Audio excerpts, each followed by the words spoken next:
let's learn how to remove status from WhatsApp in this new update. Hello WhatsApp users. Welcome back to Protect Tutor. In today's video, we'll walk you through the simple steps to remove a status from WhatsApp. Whether you've posted something you regret or you just want to clean up your status list, we've got you covered. To begin, launch the WhatsApp app on your mobile devices.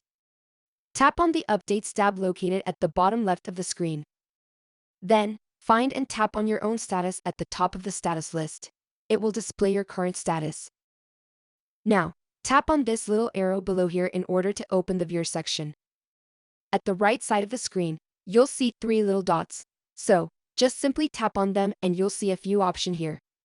Just select and tap on Delete option. Now, tap on Delete one status update to confirm that you want to delete the status.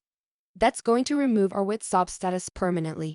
You can repeat this step to remove another WhatsApp status.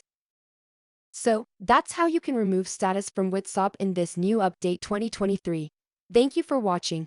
If you found this tutorial helpful, please give it a thumbs up and consider subscribing to Protect Tutor for more tech tutorials and WhatsApp